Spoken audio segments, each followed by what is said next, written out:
Muy buen lunes para todos, ¿cómo andan? Bienvenidos a Fácil Desviarse.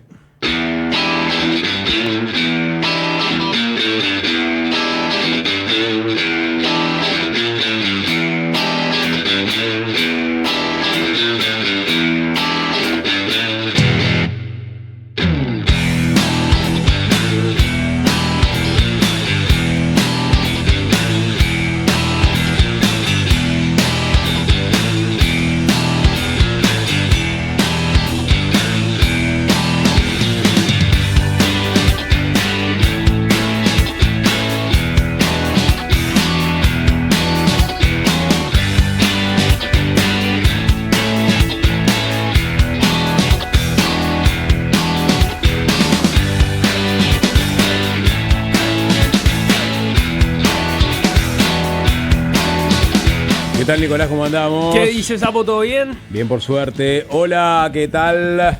Jorge Valmeli. Hola, Sapo. Hola, ¿qué tal? Arroba Alvin Green. El hombre que sostiene este tinglado. Y tengo un hola, ¿qué tal? Tengo que tener el hola, ¿qué tal? Del Bocha Sokol para el saludo. Así ahorramos saliva.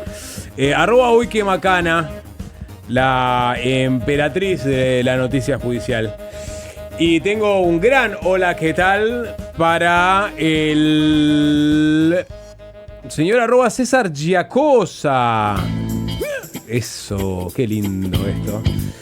El Switchermaster estrella de la transmisión espacial del canal de YouTube de FM del Sol. Hola, ¿qué tal?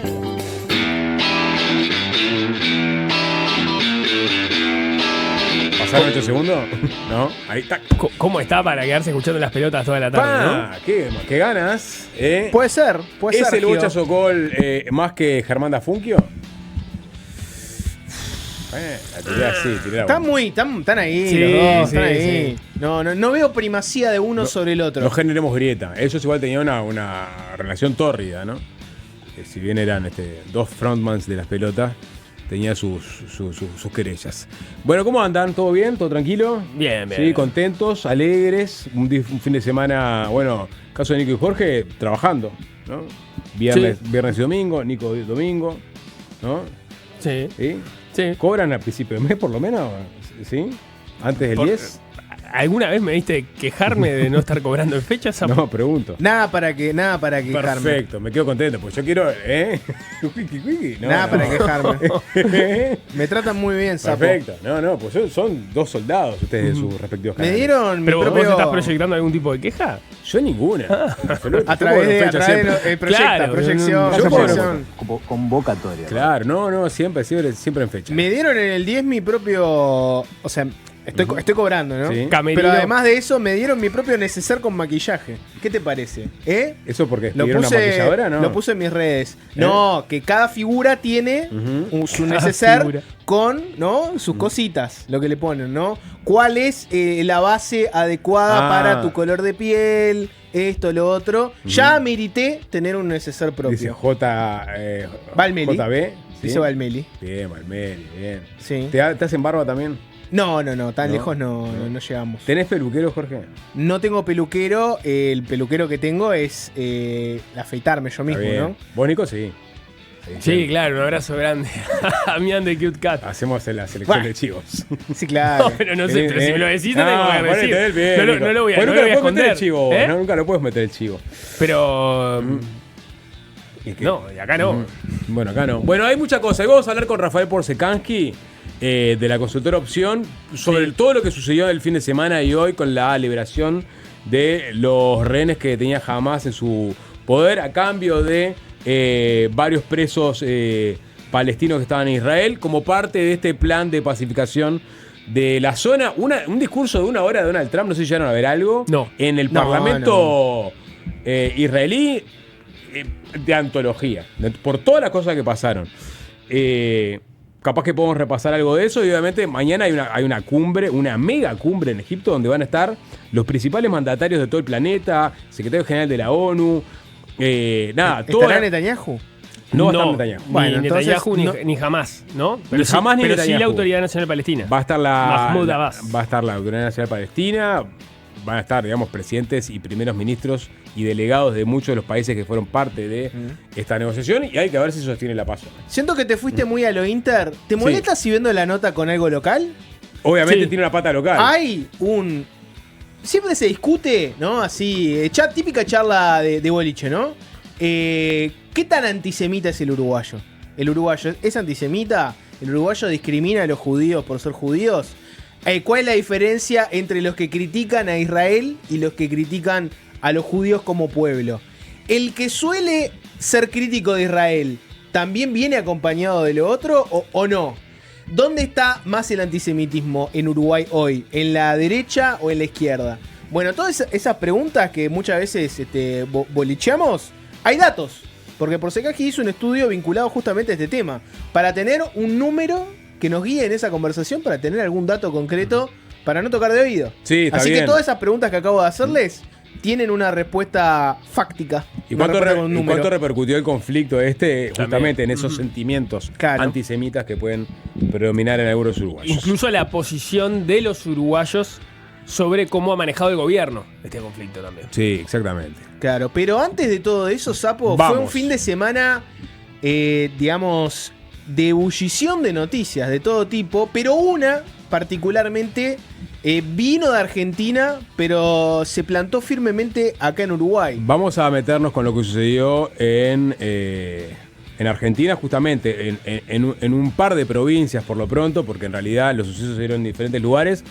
Pero la persecución venía de la policía de Córdoba, que estaba buscando a Pablo Laurta. Es el nombre que estuvo en boca de todo el mundo de aquel lado de Río de la Plata y de este, ya que se entendía que era el presunto autor del doble femicidio de 2 mujeres en Córdoba este fin de semana, el sábado. Eran Luna Yardina y Mariel Zamudio, su expareja y su ex-suegra, asesinadas en la noche del sábado en la localidad de Villa Serrana en Córdoba, mientras ellos estaban en su casa.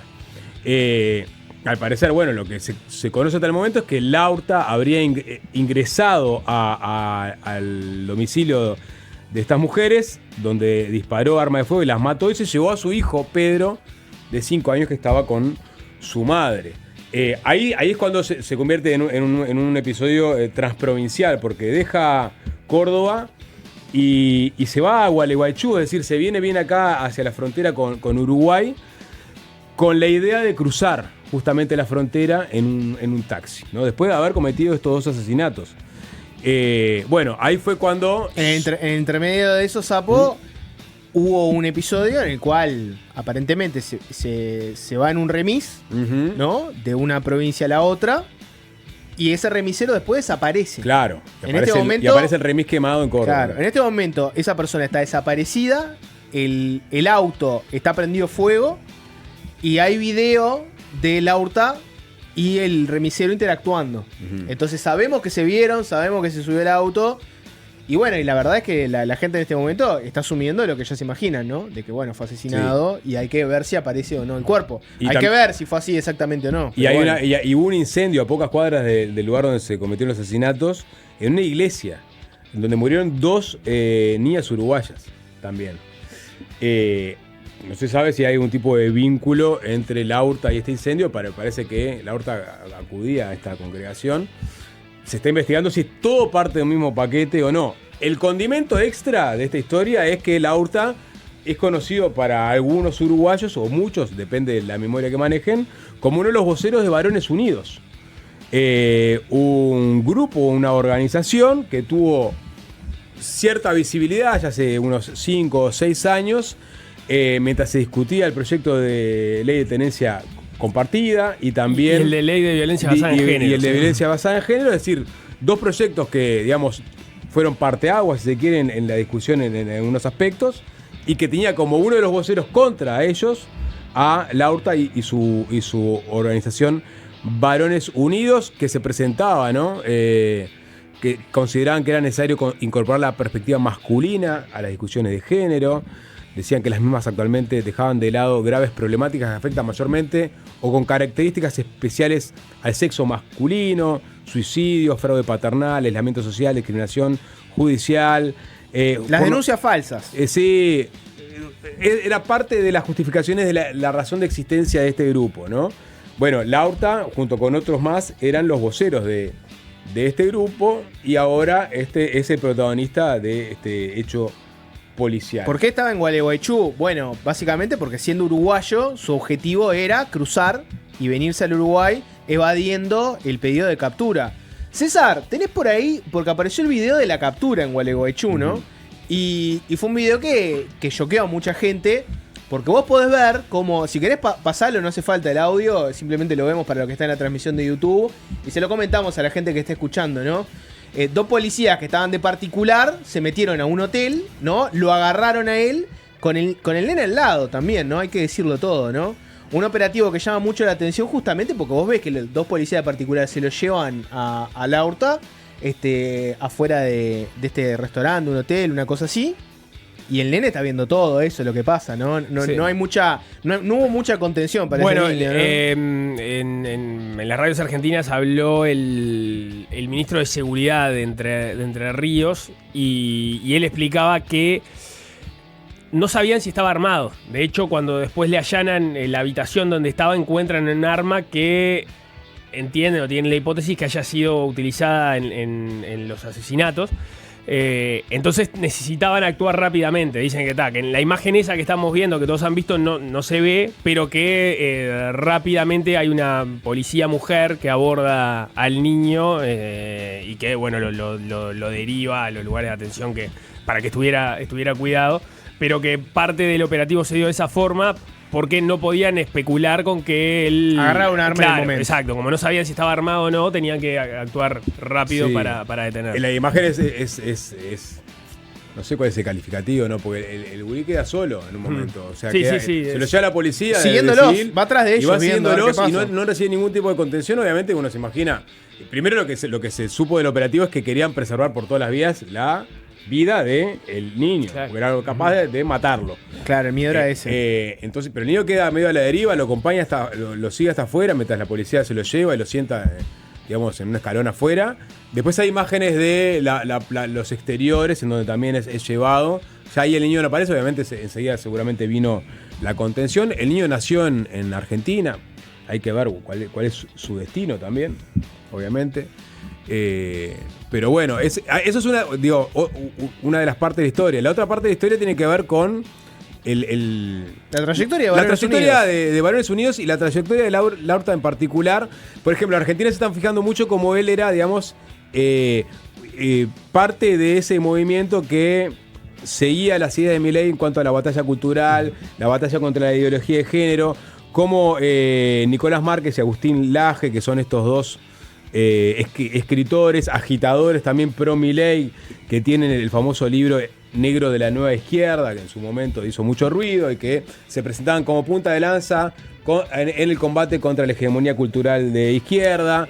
Y contra la perspectiva de género. La perspectiva de género en todas las dimensiones de la sociedad. Bueno, vinieron acá a presentar el libro en su momento y Laurta fue uno de sus anfitriones como vocero de Varones Unidos. Incluso utilizaron el Palacio Legislativo. Mucha indignación porque estuvo en el Palacio Legislativo de Laurta no una, sino dos veces. La primera es esa que mencionaba el Sapo, ¿no? Que básicamente Agustín Laje y Nicolás Márquez, estos autores del libro nuevo del libro negro de la Nueva Izquierda, vinieron a presentar ese libro en el Parlamento acá. Eso generó en su momento todo un debate, repudio, etcétera. Para la gente que no se acuerda, básicamente ahí el diputado nacionalista Rodrigo Goñi pidió el lugar para esta presentación. Él no estuvo igual en la presentación, pero fue el que hizo la gestión, digamos.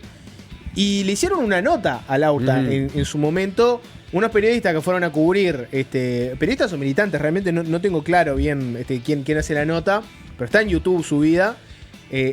Básicamente le preguntaron qué era Varones Unidos y cómo había gestionado la venida de Nicolás Márquez y Agustín Laje. Como dice el Sapo, esto es algo que están mirando mucho de los argentinos, porque claro, le encontraron una vinculación, si se quiere, con Milei, que dos grandes ideólogos y defensores del proyecto político de Milei fueran personas que tenían este vínculo con Laurta, Biógrafos, ¿no? incluso en Milei. En Argentina le están pidiendo a ambos que se pronuncien sobre el particular. Pues dice, viven haciendo comentarios misóginos de todo tipo, y ahora que se da un episodio como este, donde tiene a alguien, una persona que era supuestamente un aliado, han hecho mutis por el foro. Cuando mataron a Charlie Kirk, tuitearon de todo. ¿Por qué ahora no es silencio? César, ¿tenés por ahí la nota que le hicieron a Laurta en el Palacio Legislativo a razón de una de las gestiones estas que había hecho Varones Unidos para que vinieran los dos a presentar el libro? Ahora está recorriendo bastante las redes esta nota. Es de las pocas cosas que tenemos a mano vinculadas a quién era, qué pensaba, más allá de sus redes, que en este momento mucha gente está peinando, obviamente, las redes sociales del propio Laurta. Y la de Varones Unidos, que fue desactivada hace poco. La de Varones Unidos, como cuenta oficial en redes sociales, la bajaron, aparentemente por un pedido judicial. Pero ahí pueden encontrar también todo tipo de expresiones para conocer un poco la ideología de la persona que estaba atrás. No sé. Nada es novedoso en cuanto a, digamos, al tono, digamos, retórico de este grupo, ni de Agustín Laje, Nicolás Márquez. Lo que le da como una vuelta de tuerca a esta historia es que esta persona, que estaba en contra de la perspectiva de género, por ejemplo, en las leyes vinculadas a divorcio, tenencia compartida, etcétera, termine siendo él mismo un feminicida. Claro, porque parte de su prédica a la hora de defender de presentar Varones Unidos era que era una organización que defiende los derechos humanos de los hombres y que trata de aportar y reclama una perspectiva del hombre para la aplicación del derecho, por ejemplo. Lo curioso es justamente que vos formás parte de una organización que promueve y publicita, de hecho, supuestos casos de denuncias falsas. El propio caso Laurta estaba siendo seguido desde la página de Varones Unidos como uno de estos casos donde hay denuncias falsas de por medio y se termina dando o acabando de la manera más brutal que podía darse. Bueno, les voy a leer, por ejemplo, algunos de los mensajes que había de la cuenta de Varones Unidos, porque es una organización que no era desconocida en Uruguay, pero capaz que mucha gente no conocía mucho, digamos, las cosas que defendían, etcétera, pero también que tomaban posiciones en determinados casos. Por ejemplo, se acordarán del caso Morosini, ¿no? Que lo discutimos hace poco acá, ¿no? Un caso absolutamente repudiable, donde una persona, un hombre, básicamente secuestró a sus hijos, se los llevó y los terminó matando, ¿no? Es un caso de violencia vicaria, lo charlamos en el programa, lo pueden ir a buscar si quieren al canal de YouTube del Sol o a delsol.uy. Varones Unidos hizo un tweet a partir de ese caso, ¿no? Y miren lo que ponía, abría un hilo diciendo esto, ¿no? Decía, nuestra posición con respecto al caso Morosini es que está en todo su derecho de llevarse a sus hijos y su mujer a donde le venga en gana. Ese es el significado de la patria potestad. Ese es un comentario que hizo. Después de la cuenta de Varones Unidos había hecho, respondiéndole a una persona, le contestó, ¿no? Si hubiera podido llevarse a sus hijos libremente, como todo papá debería, no hubiera terminado como terminó esa trágica historia.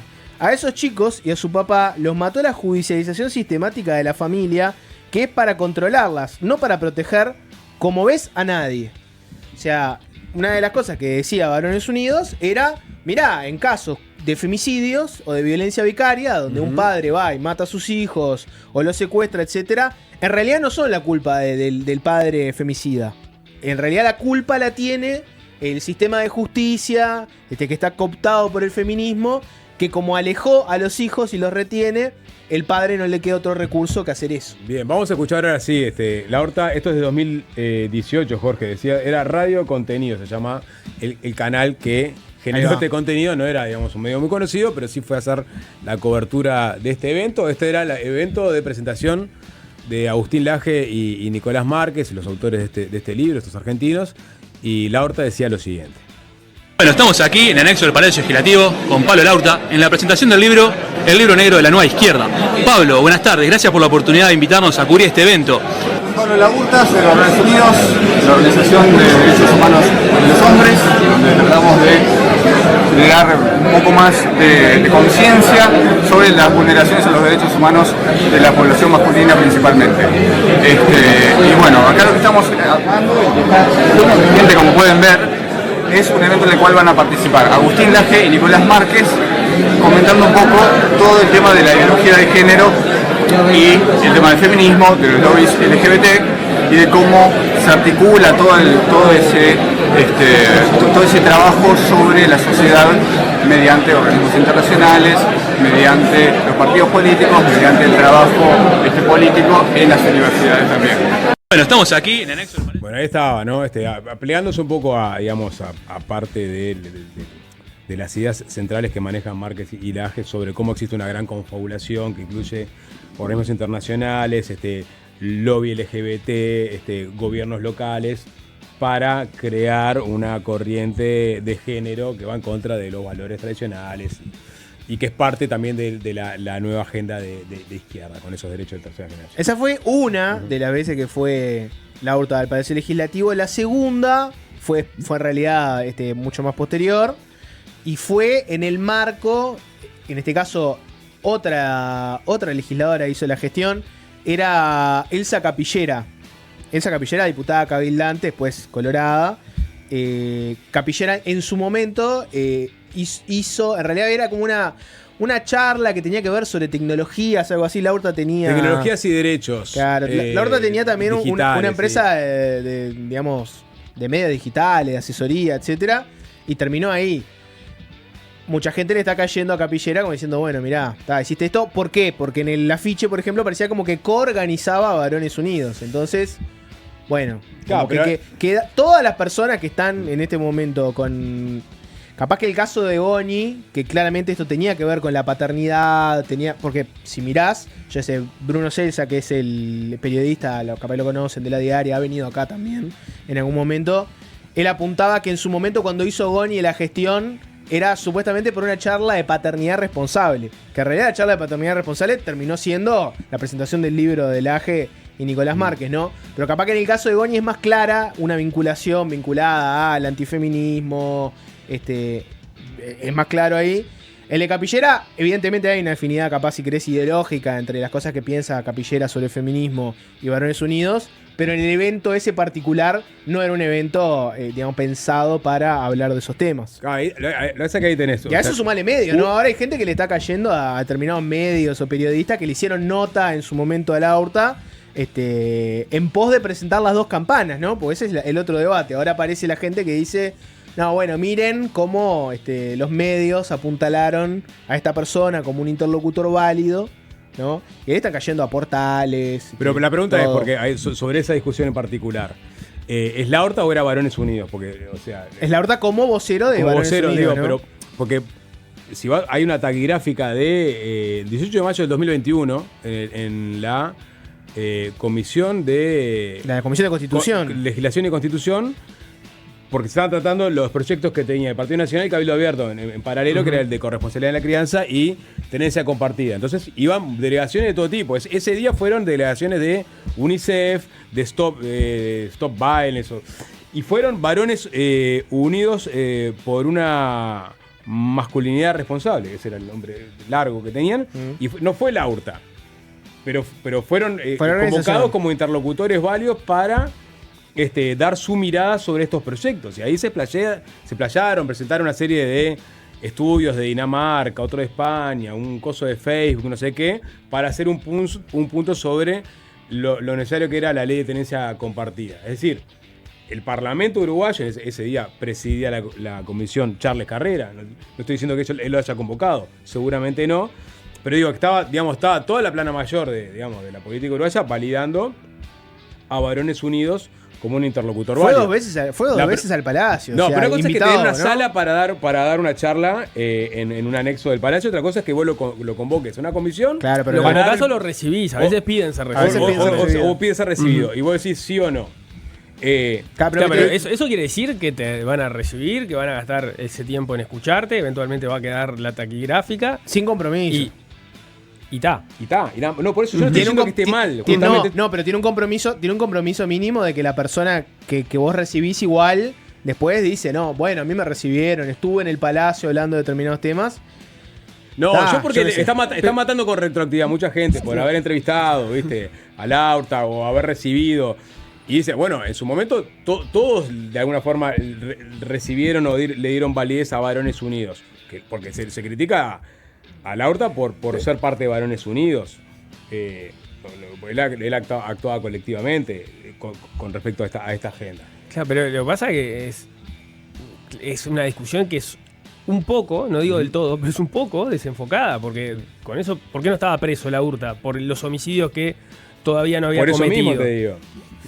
Pero en este momento hay mucha gente señalando, bueno, miren toda la gente que le dio voz a esta persona, y en verdad es a esta persona, no, a este colectivo. Lo que pasa Él era el vocero de este colectivo. Lo que pasa es que ahí el debate a donde estamos yendo es este, que ya vamos a ir para ahí, ¿no? Bueno, no sé si hay mucho más para agregar del tema. El debate que mucha gente está dando es hasta dónde lo que terminó haciendo el Laurta invalida el argumento general que defiende Varones Unidos y que defiende mucha gente más allá de Varones Unidos, que es el de las denuncias falsas, de la justicia inclinada hacia el feminismo, etcétera.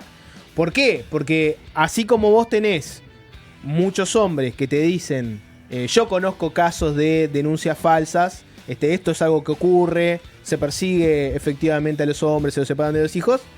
También tenés muchas mujeres que te dicen, yo conozco casos de violentos que dicen que son víctimas de una denuncia falsa, que están siendo perseguidos por la justicia feminista, y en realidad no, es que son violentos y quieren zafar. Y este caso particular, a lo que te lleva es que si vos mirás a Varones Unidos y al propio Laurta, él se ponía a sí mismo como un caso de ejemplo. Si te fijás posteos de Varones Unidos, te vas a encontrar con el caso Laurta, que era él diciendo que la justicia argentina tenía secuestrado a su hijo porque había toda una conspiración feminista entre la madre, la justicia, y que básicamente él era víctima de todo esto, y al final lo que terminó pasando fue esto. Entonces, yo creo que el debate que se está dando es ese, es hasta dónde invalidó esto o no el argumento de la denuncia falsa, de la justicia inclinada, etc. Yo creo que no irá tanto, en todo caso es inválido o no el discurso de Varones Unidos. Capaz que tenés que encapsularlo ahí, ¿no? Porque en otros colectivos que están con esta misma bandera, creo que todavía no hay casos como el de Laurta. No sé si tenés que llevarlo a todos los terrenos, ¿no?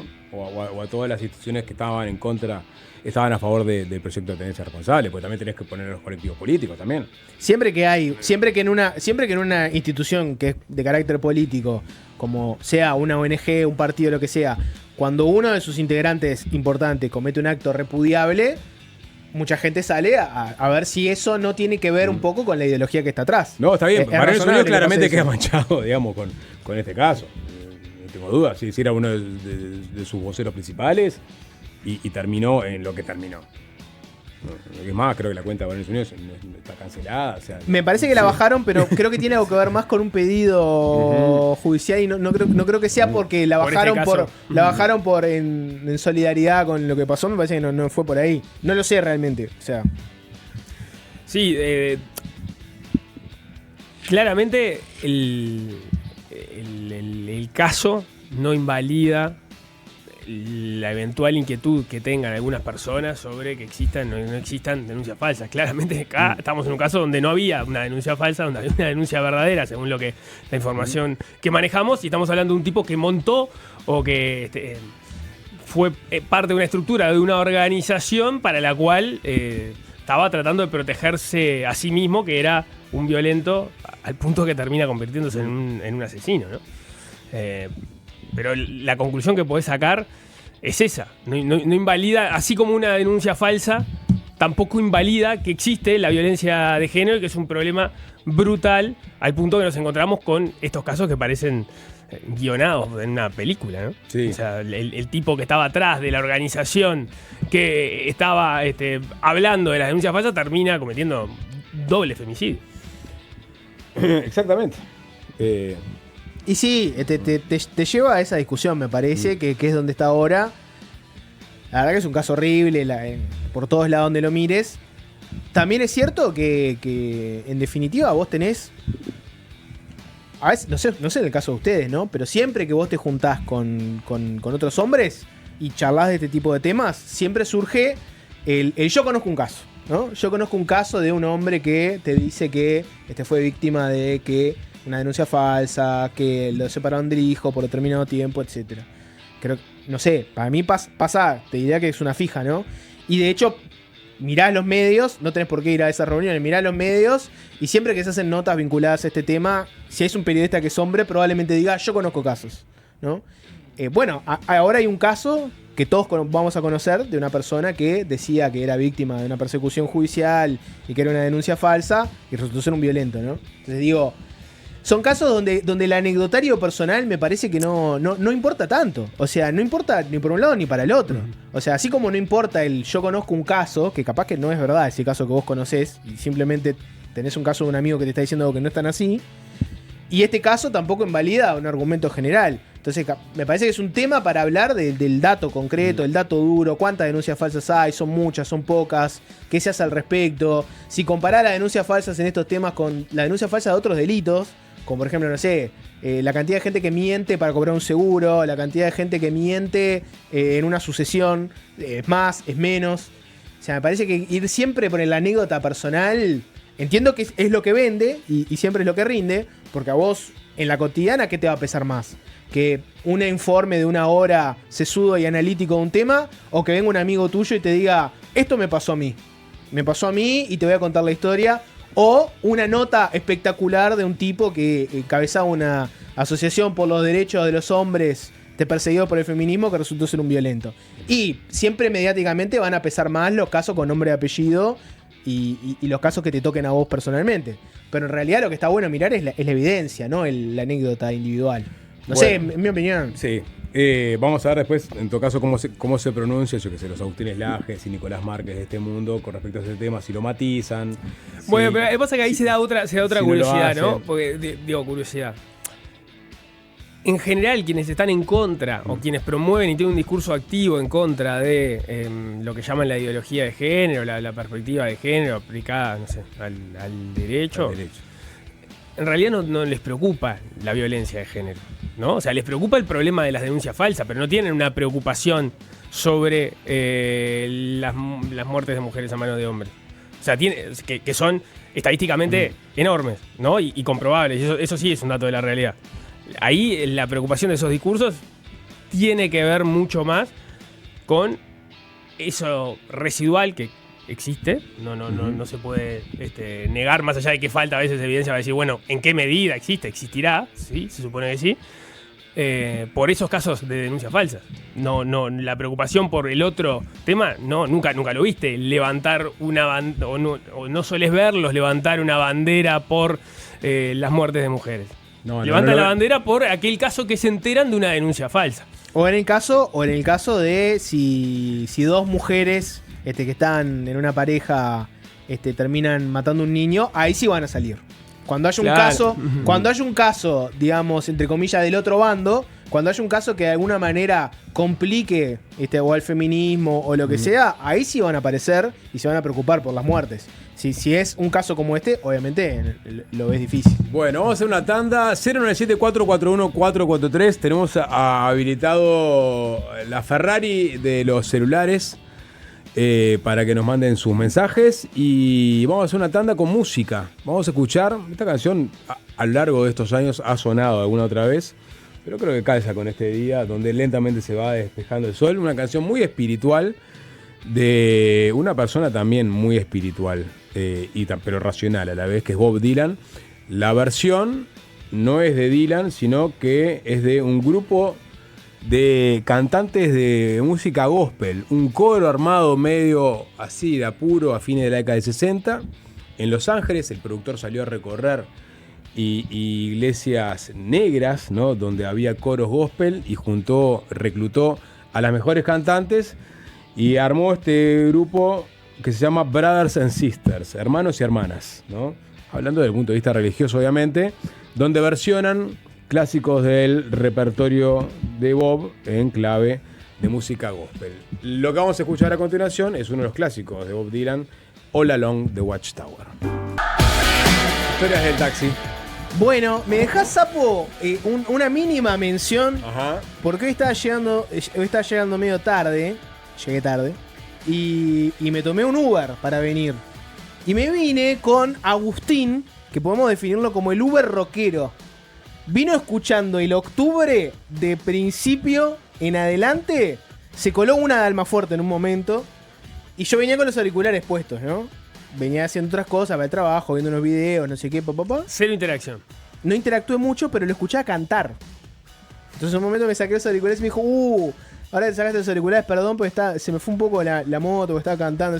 Sí, te escuché perfecto, le dije. Se fue la motorcico. Bueno, y me dijo, estaba escuchando el Octubre. Y ahí me puse a charlar sobre el Octubre con él. ¿Y saben cómo terminó esa conversación? Esa conversación terminó... Primero me preguntó a dónde vas. Magnolio, ¿esto qué es bien Magnolio? Porque yo escucho hablar de Magnolio, no sé qué. ¿Qué le explicaste? Bueno, es un edificio donde hay unas radios. Está también una sala donde hay recitales cada tanto, etcétera. Yo escucho Darwin, soy fanático. Pela el libro de Darwin. Me dijo, lo tengo a medio ¿Que terminar. tiene una biblioteca dentro del auto? Lo tenía en el ¿cómo se llama? ¿Ustedes La llaman? guantera. No, la guantera no. El que está arriba, sí. el que está en el, ¿viste? En el lugar, digamos, del copiloto. Sí, que tenés que normalmente tiene el espejito. El parasol todo. ese. Sí. Que tiene. El parasol tenía el libro de Darwin ahí, no sé qué. La cuestión es que terminamos la charla, se termina acá. Y me dice, aguanta el rock and roll. Y le digo, el rock nunca morirá. Y me viene y me dice, nunca. Así terminó. Nada, Agustín, un Uber de rock. Claro. De rezo, estamos en octubre, hay que escuchar la ricota, decís. Hablame, Sapo, una experiencia con Obreros del Volante reciente que Bueno, tengas. tuve, sí, reproducir el sábado de noche. Una persona que nos llevó a buen puerto, no me importa, ¿no? O sea, ¿Cómo? A partir de ahí llegué a B, que era lo que necesitaba. ¿Qué pasó en el medio? Nada. ¿Tuviste una experiencia rara? Bueno, no, viste que es estresante el mundo del volante, ¿no? Hay gente que Sí. alcanza picos de estrés importantes. Hubo uno que me tomé no hace mucho tiempo. Que está. No sé si estuve bien en lo que hice. Porque ustedes ya saben que uno, soy muy cagón. Y dos, yo desescalo conflictos. No me gusta subir yo creo en la desescalada, firme. Era una persona que estaba manejando. Y en una yendo por Avenida Italia. El taxi empieza como a irse lentamente. ¿Hacia la banquina? Hacia la banquina no, hacia el otro lado. Hacia el medio. Se estaba durmiendo. Bueno, por eso, muchas horas. Y ahí dije, che, no sé qué tenemos. Sí, no sé qué. Se enojó porque le llamé la atención. Lo despertaste. No venía muy... Entonces ahí tenés la duda siempre. ¿Qué hago? Digo, no, déjame acá que me bajo y a enfrentar lo que potencialmente sea una escalada. ¿Querés un raquetazo para seguir bien? ¿No? No comparte, Jorge. No, compadre. Preguntó en un momento donde hay una farmacia cerca. Bueno, No explicó para qué era. En fin, anécdotas de Obreros de Volante, Sapo. excelente. Podríamos escuchar algo vinculado a Obreros de todo esto Volante. porque querés escuchar Toxi Taxi, porque Toxi Taxi, ¿de dónde viene digamos, el nombre Toxi Taxi? Bueno, ¿qué lleva ese taxi? Toxi lleva. Pero... ¿Es Toxi o Toxo? No, Toxi Taxi. Pero pará, cortala, porque en realidad la historia de Toxi Taxi Pará, frená. tiene un pasaje que da para un programa entero, ¿no? Que es la historia de Un sueño con Luis María. Ya le Un contaba. sueño con Luis María. ¿Quién era Luis María, Jorge? ¿Quién era Luis María? Que es una lástima, porque tenemos poco tiempo. Luis María Canosa. ¿Hay una persona? Luis María Canosa era muy cercano a la cofradía de Flor Solar, que era la banda anterior de...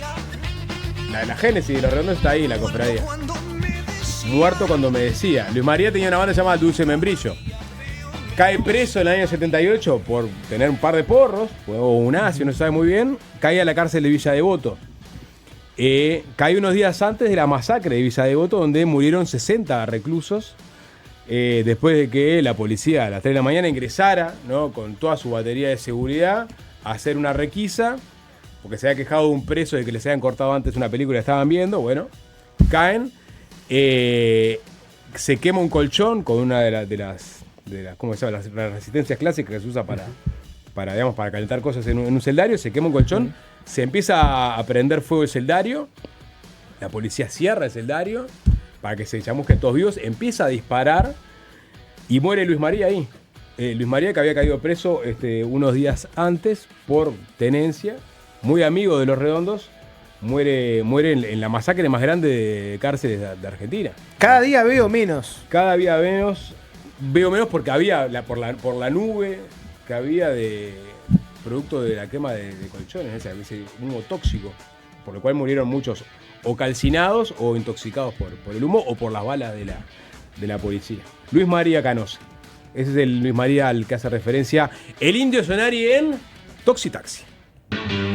Lo comentamos al arranque del programa. Hoy fue un día histórico en Medio Oriente. 20 rehenes israelíes fueron liberados con vida por Hamas y han regresado a Israel como parte de la primera fase del acuerdo de alto al fuego en la Franja de Gaza. Lo hicieron luego de más de 2 años en cautiverio en el enclave palestino en el marco del plan de paz impulsado por Donald Trump y cuyos resultados empiezan a verse más allá de la cautela que aún reina sobre los pasos que siguen.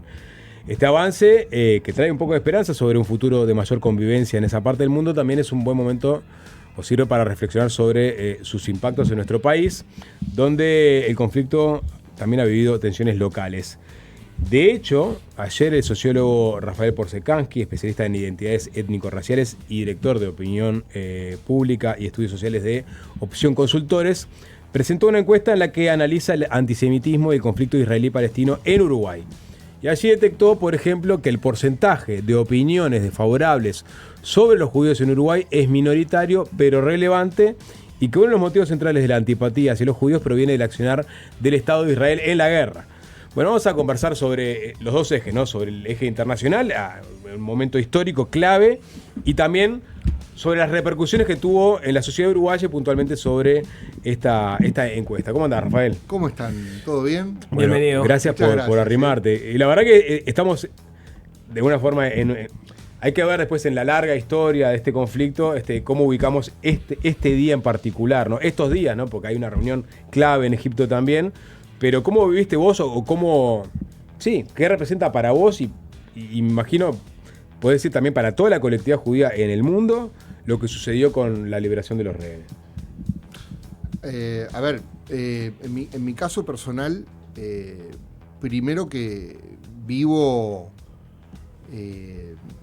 estos días con un doble alivio, porque también se termina la pesadilla de Gaza. Es valoraciones aparte sobre el término exacto por el que cabe calificar las acciones militares del Estado de Israel, etcétera, etcétera. A ver, muy pocos ya pueden discutir que durante los últimos 2 años en Gaza ha ocurrido una tragedia humanitaria no comparable a ninguna otra dentro de este conflicto. Y por tanto que se termine esa pesadilla humanitaria, ¿verdad? Es un motivo de celebración. El otro, obviamente, es el regreso de los rehenes, muchos de ellos civiles, tomados por la fuerza, llevados muchas veces en condiciones deplorables y que ven nuevamente la libertad. Y seguramente, también hay que decirlo, no todos, pero hay algunos detenidos, hubo algunos detenidos que fueron liberados el día de hoy del campo palestino, que no tenían realmente demasiadas razones para estar presos. Otros sí que tienen gravísimos crímenes detrás. Pero, por tanto, es un día son días de alivio. Esa es mi primera sensación. Y uno diría también de una tenue esperanza, ¿no? Que hay que irla construyendo con más y más y más pasos. No sé cuánto, hasta ahora lo que ha habido es liberación de presos palestinos con diferente prontuario, liberación de 20 rehenes israelíes, y ahora empieza la liberación de los cuerpos también, que desgraciadamente se perdieron esas vidas y que no tenían de ninguna manera nada que hacer allí como secuestrados, y el fin de la pesadilla de Gaza.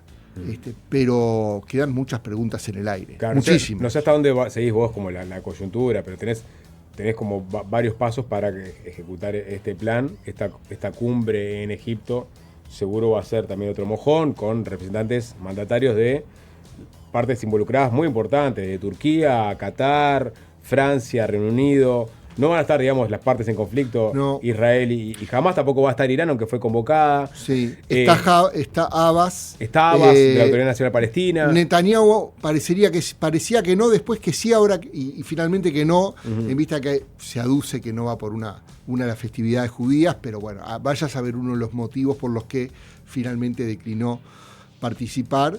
Pero bueno, es un momento de mucha visibilidad, de muchas negociaciones, de muchas declaraciones, de algunos hechos concretos, empezar por esta tregua, esta liberación de los rehenes y el fin de las acciones militares de Israel en Gaza. Y bueno, quedan varios pasos por delante, ¿no? Primero, por ejemplo, nombro solo dos. Si hablamos del conflicto en su totalidad, no solo de la guerra de los últimos 2 años. Uno es cuál va a ser la situación política de Gaza. Cómo va a ser administrada, cuáles van a ser las nuevas fronteras, dónde va a estar instalado el ejército israelí. Por supuesto que además de la pregunta de la sustentabilidad en el tiempo de este cese al fuego, ¿verdad? Si es un auténtico fin de la guerra o es un cese temporario. Y después queda toda otra cuestión que tiene que ver con la viabilidad o no de un Estado palestino, que es la región de Cisjordania, ¿verdad? Donde hay 3 millones de palestinos, hay una ocupación militar de Israel y es el territorio original o el territorio principal originalmente designado, por ejemplo a través de los acuerdos de Oslo, para la fundación de un Estado palestino. No, perdón, yo no sé si fue sintomático de lo que pasó hoy. Trump habló 1 hora en el Parlamento en Israel y en un momento, no sé si viste que expulsaron a 2 parlamentarios, o sea, que eran Sí. 2 miembros de la... Ofer Kasif y Oyman Adeh. Sí, que eran 2 árabes que son parte de una coalición.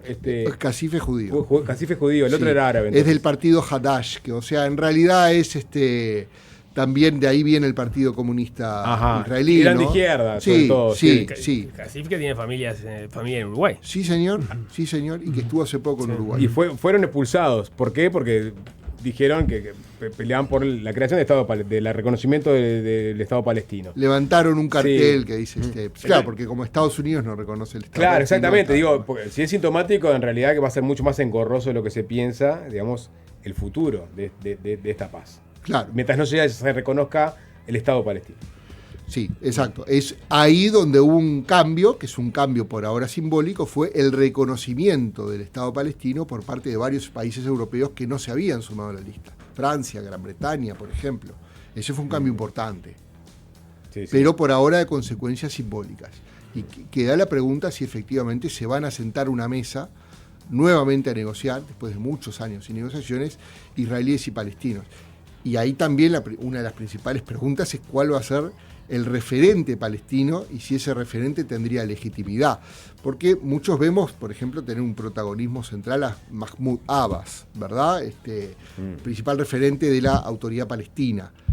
Pero digamos, el liderazgo de Abbas es un liderazgo bastante cuestionado por buena parte del campo palestino. Y ahí entonces vuelve a plantearse la pregunta de la representatividad. Quizá el líder más popular hoy del campo palestino está preso. Fue manejado como una de las posibles liberaciones. Sí, Israel se negó. Sí, porque es Marwan Barghouti, que en realidad es visto como una especie de liderazgo con la potencialidad de unir esa gran división al interior del campo palestino, de la que se habla poco porque muchas veces se habla más del enfrentamiento Israel-Palestina, pero vaya si existe una gran tensión entre esos 2 grandes alas del campo palestino que son Hamas y Fatah, ¿verdad? Hay palestinos que lo definen como nuestro Nelson Mandela, por Exacto. ejemplo, ¿no? Exacto. Jamás ¿Y cuál es su expulsó a Fatah de vos que Gaza. Claro, vos que lo tenés un poco más conocido, ¿no? ¿Cuál es su trayectoria? ¿Por qué la gente lo pone en ese lugar el eventual Nelson Mandela palestino? Bueno, porque justamente viene de Fatah, que fue el que más el que se sentó a la mesa a negociar con Israel cara a cara, básicamente.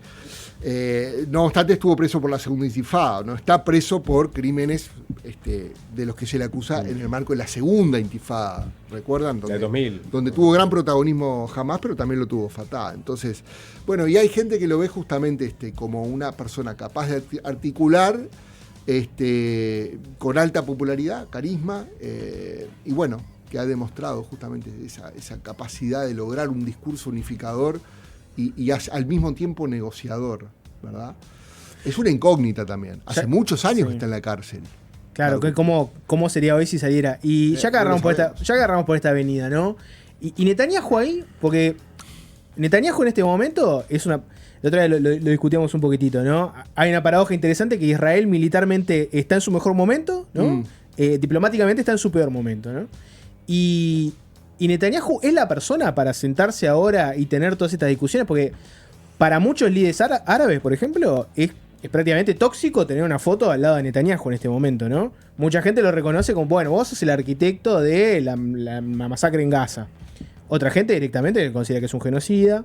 Es una persona que está buscada por la Corte Penal Internacional. Es la persona que en este momento puede liderar un proceso de paz que legitime a Israel ante los países árabes, que coincida por un lado, ¿viste? El interés de los países árabes y el de Israel, o no, o ese barco ya zarpó. Mirá, Es difícil, ¿no? Es una pregunta difícil. La política da muchas vueltas, hay que recordar. Recuerden que el Trump de la primera presidencia era difícil imaginarlo en este rol de ahora, ¿verdad? Porque, por ejemplo, presentó en su momento un plan de paz muy polémico que el campo palestino lo rechazó en su totalidad. Y sin embargo ahora está visto como una figura que puede... Muchos lo ven, también es un tema debatido, pero capaz de ejercer presión sobre Israel, de lograr cosas que no logró en su momento Biden. ¿Cuál es la pregunta? Una de las cosas que te diría es, con esta coalición, muy difícil. Porque Netanyahu también, a ver, es un político también que se debe a su propia coalición de gobierno y a sus propias restricciones políticas. Y en esta coalición política que tiene Israel, el sionismo religioso cumple un rol estratégico, y sin sionismo religioso no hay coalición. Sionismo religioso es, por ejemplo, donde están, más allá de que son facciones diferentes, Ben-Gvir y Smotrich, entre otros, entre muchos otros. Sí, que le dan la dimensión teológica a la existencia del Estado de Israel y sus acciones bélicas y la ocupación de Cisjordania. Sí, de hecho, si mal no leí, hay ministros del sionismo religioso que hoy no estuvieron en el Parlamento israelí porque naturalmente su objetivo era destruir a Hamás, no hacer ningún acuerdo hasta no destruir a Hamás, ¿no? Es decir, celebran la liberación de los rehenes, sí, pero no querían pagar el costo de dejar a Hamás con vida política, por así decirlo. Entonces, hay que ver allí, en primer lugar, con esta coalición muy difícil. Ahora, Netanyahu, primero que nada, ganará las próximas elecciones y será él mano para armar la próxima coalición. Partidos que están hoy en la oposición de Israel, más moderados, digamos, o mucho más moderados que el sionismo religioso, le darán votos a Netanyahu y eventualmente esa nueva coalición, bajo esa coalición Netanyahu actuaría diferente de lo que actúa ahora. Son todas preguntas muy difíciles de responder. Para empezar, va a haber elecciones el año que viene, hay que ver si gana Netanyahu también, si es el que conforma la coalición. Tampoco creo que sea desde el punto de vista de la postura respecto al conflicto muy diferente quien pueda ganar respecto a Netanyahu. Por ejemplo, Galán, ¿quién por es ejemplo el otro que tiene más probabilidades de ser primer ministro de Israel? Naftali Bennett. Naftali Bennett, en términos del conflicto, piensa muy parecido a Netanyahu. Entonces hay que ver ahí cómo se articula también la coalición. Pero pará, Rafael, perdón, Nico. Dale. Porque vuelvo a lo que pasó hoy con Trump en el Parlamento, en un momento, porque Netanyahu tiene asuntos domésticos que resolver, como por ejemplo acusaciones de corrupción, ¿no? De haber recibido regalos sin haber pasado por Sí. Y en un momento porque es una cosa insólita lo que pasó hoy en el Parlamento de Israel. Trump le dice al presidente, a Herzog, el presidente de Israel, ¿no?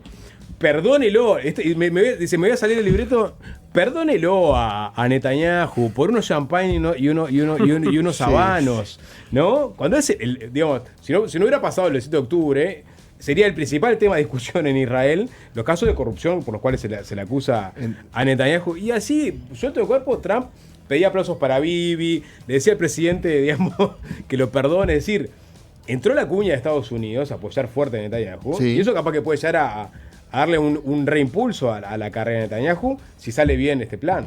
Bueno, sí, pero ojo que, a ver, del mismo modo es cierto que cuando Steve Witkoff, el principal negociador en este acuerdo de paz, habló, y también en el estrado estaba Jared Kushner, ¿no? El yerno de Trump.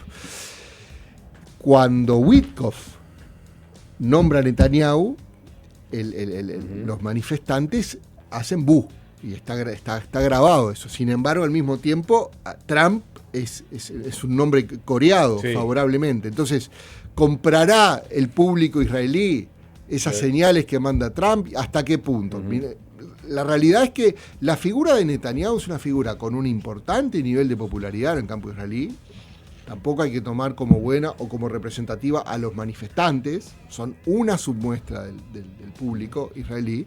Netanyahu tiene un segmento donde tiene mucha popularidad, pero es un líder hoy que divide, eso sí, es un líder que parte aguas.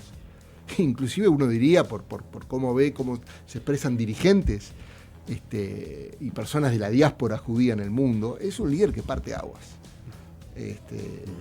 Es un líder de polarización, no es un líder de grande unión. Hablamos de Marwan Barghouti, y bueno, es lo contrario. Barghouti es como uno de esos líderes hoy, por lo menos, de consensos, o de grandes consensos en el campo palestino, el más popular por lejos. Netanyahu es de polarización. ¿Cuáles entendés que fueron las condicionantes que permitieron que se llegue hoy al alto del fuego? Obviamente el factor Trump y su capacidad de presión jugó, pero bueno, ¿qué logró que esto se diera como se terminó dando? Porque a priori cuando aparecieron las medidas quedaba la duda hasta qué punto era llevable ese plan que estaba presentando Trump. ¿Y cómo puede jugar eso? Justamente en las preguntas que quedan responder para adelante, que vos ponías arriba de la mesa recién, ¿no? ¿Cómo se va a administrar Gaza? ¿Qué va a pasar con la parte de Cisjordania? Que no está claro en las medidas que se presentaron. ¿Qué fue lo que pasó? ¿Y en qué medida eso que pasó puede ser una llave para lo que viene después? Es muy difícil saber por qué pasó lo que pasó exactamente. Lo que sí está claro es que vuelve a quedar comprobado que acá hay un actor clave para las posibilidades de que este conflicto se vaya solucionando. Ese actor clave es Estados Unidos, que tiene lo que se llama en inglés, es la palabra, no sé cómo la traducción, leverage, o sea, capacidad de injerencia, de influencia en los bandos, muy especialmente en el caso de Israel. Para Israel, Estados Unidos es un socio absolutamente indispensable. Entonces, cuando Estados Unidos dice hasta acá, generalmente es hasta acá. Hay otros ejemplos históricos. Uno que a mí me gusta citar, que es muy claro, es la paz con Egipto. En un momento Jimmy Carter, de otro signo político que el presidente Trump, le dijo al primer gobierno de la derecha israelí, el Likud, encabezado por Menachem Begin, hasta acá. Llegó la hora de firmar la paz con Egipto. Lo mismo le dijo a Sadat, por ejemplo. Pero fue decisiva la participación de Estados Unidos, como también fue muy importante para los acuerdos de Oslo, ¿no? Que luego fracasados. Camp David, Oslo, que también se firmó en Estados Unidos. Claro. Ahora, esto de vuelta a Estados Unidos Estados Unidos diciéndole a Netanyahu, llamá a pedirle perdón al emir de Qatar, personalmente, casi que humillándolo. Exacto. ¿No? Bueno, y ahí vendrán los análisis de un Trump que tiene algo de lo impredecible, ¿no? En el mismo año, en el mismo año que ha pasado, o que venimos pasando, Trump tuvo una escena de una altísima tensión, pocas veces vista en el campo de la política internacional, con Zelensky, y luego un giro de 180 grados donde se ha puesto más del lado de Zelensky que de Trump, por lo menos de Putin, por lo menos en la retórica. O sea que es un líder capaz de dar giros muy, muy relevantes. ¿Por qué dio este giro ahora?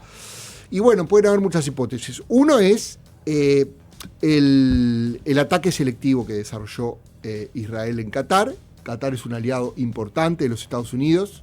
Quizá ahí fue una línea roja para Estados Unidos y su plan de configuración del Medio Oriente.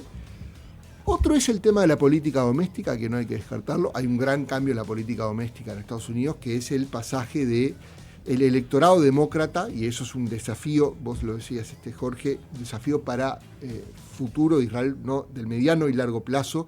Israel generalmente ha tenido apoyo bipartisano. Ahora las relaciones de Israel con el campo demócrata han quedado muy tensionadas. Por ahora los demócratas no son gobierno, pero si llegan a hacerlo, se instala una pregunta. Hay que ver también qué Israel tendríamos si hay ahora después un gobierno demócrata. Pero también había ya algunas señales por derecha, digamos, en la política interna norteamericana, de cansancio con esta guerra. ¿Por qué? Porque por ejemplo, Marjorie Taylor Greene ha va. sido muy crítica con el presidente Trump. Ya empezaba, sectores duros del MAGA empezaban a presionar, ¿no? Al presidente Trump, decir, bueno, ya está un poco ¿Por qué financiar una guerra en otro país, no? Esa es como la duda. Sí. Hay que hacer una tanda y nos metemos con la encuesta a nivel local sobre cómo impactó en la percepción de los uruguayos el conflicto, y también si aumentó o no el antisemitismo en nuestro país. Y una tercera hipótesis es Estados Unidos e Israel sabían que iban a ir hasta cierto punto contra Hamas, básicamente destruir lo posible, atacar Irán, cosa que hicieron, y Sí. ahí, recién ahí, presionar a Hamas para que... Esa es otra hipótesis Sí, también. y- Posible, o sea, en verdad... ¿Que estaba todo armado, Sapo? No, que ¿Es estaba eso? todo armado, pero que, digamos, que dejaron avanzar a Israel todo lo que quisiera en su objetivo de destruir, de aniquilar a Hamas, siempre y cuando también hubiera una pata en Irán. Bueno, una vez que se cumplieron esos objetivos, bueno, ahora sí presionar a Hamas para que se sienta a negociar. Sí, la documentación a futuro que tengamos Sí. va a arrojar más luz, ¿verdad? Claro. También es cierto decir, y fue un aspecto que ayudó también, el cansancio en la sociedad israelí era, Claro. ya era muy importante y la presión era muy grande. Eso seguramente, por lo menos un poco, ablandó a la coalición gobernante, sobre todo al Likud, ¿no? Para, bueno, también tener un poco más de presión para aceptar ese Sí, y un ese pedido de resultado, Estados ¿no? Que es Unidos. conseguir los rehenes, por ejemplo. Mostrarme un resultado de esta guerra. Hacemos una tanda y nos metemos con la encuesta. Estamos ¿Cómo no? hablando con Rafael Porcecanqui. Es fácil desviarse. Alpréstamo es tu aliado digital a la hora de pedir un préstamo. Es rápido y transparente. Entrás, comparás y elegís en... Con Rafael Porcecanqui de Opción Consultores. Justamente nos vamos a ir del plano internacional a la pata local con esta encuesta que presentaste ayer. Era una encuesta a pedido de la nueva congregación israelita y tenía el apoyo del Comité Central y el Comité Judío Latinoamericano sobre antisemitismo. Era la encuesta y también cómo repercutía el conflicto en estas percepciones a nivel local, ¿no? Bueno, ¿qué buscabas con esta encuesta? Y nos metemos en el resultado. Sí, el objetivo era un poco medir en el plano... Vos podés el antisemitismo, y vamos a definir primero antisemitismo, como en su versión más clásica y más aceptada, como el prejuicio o la hostilidad hacia los judíos por su condición de tales. ¿Tá? O sea, simplemente eso. Es decir, si tú tenés una visión negativa de los judíos como grupo social, en definitiva tenés prejuicios antisemitas, en definitiva, ¿verdad? Era ver un poco cómo estaba en el plano actitudinal, justamente el antisemitismo, y ver si eso tiene algún tipo de correlación con el conflicto de Medio Oriente, ¿no? Por ejemplo, si las personas más críticas hacia Israel, que ser crítico hacia Israel de por sí no es un indicador de antisemitismo, pero sí es válido preguntarse si quienes son más críticos hacia Israel también tienden a tener una visión más desfavorable de los judíos como grupo social. Y ser antisionista, porque viste que una cosa es ser crítico del gobierno actual de Israel. Correcto. Otra cosa es decir, por ejemplo, no, yo pienso que no debería existir un Estado como Israel, que están ocupando la tierra de los palestinos ilegalmente. El que es antisionista, ¿lo dejamos por fuera de la definición del antisemita? Yo creo que unir... son dos conceptos diferentes y creo que hacer el ejercicio automático, decir que un antisionista es un antisemita, es un error profundo, primero que nada, desde el punto de vista conceptual. Porque como vos bien decís, Jorge, el antisionismo es una corriente ideológica que considera ilegítima la fundación del Estado de Israel como Estado del pueblo judío en esa tierra en particular. Entonces, por ejemplo, el antisionismo hoy, ¿qué pregona? Pregona, por ejemplo, decir, bueno, como es ilegítimo, que haya hoy un único Estado laico para árabes y judíos. Donde convivan todos. El antisionismo humanista, porque hay un antisionismo antihumanista. ¿Cuál es el antisionismo antihumanista? Que se vayan. Echar los judíos al mar, como se decía en la vieja época, ¿no? Porque Israel está entre el mar Mediterráneo y el río Jordán. El antisionismo antihumanista dice eso, limpieza étnica o genocidio inclusive. Y el antisionismo, que uno puede decir que tiene una vertiente humanista, no, dice, bueno, ya están los 14 millones de personas ahí, 7 millones palestinos y millones de judíos, tienen que vivir en la misma tierra, pero no es legítimo que haya un Estado para el pueblo judío, que sea en todo caso un Estado laico. ¿Qué es lo que pasa en la práctica, sin embargo? El sionismo a veces tiene tan mala prensa y hay gente con un nivel de hostilidad hacia Israel que termina en general muchas veces entremezclándose con la hostilidad hacia los judíos. Yo te dije, esa es la postura ideológica del antisionismo. Pero cuando tú ves, por ejemplo, en redes sociales que la gente habla de ratas sionistas o hace generalizaciones sobre, entre comillas, los sionistas. Por ejemplo, los sionistas son todos unos genocidas. Eso huele muy mal. Huele muy mal porque lo que estás haciendo es una operación de simplificación enorme y negando la diversidad ideológica que tiene el sionismo. Hay muchas corrientes del sionismo que no han de ninguna manera tenido una visión genocida hacia el pueblo palestino o de limpieza étnica.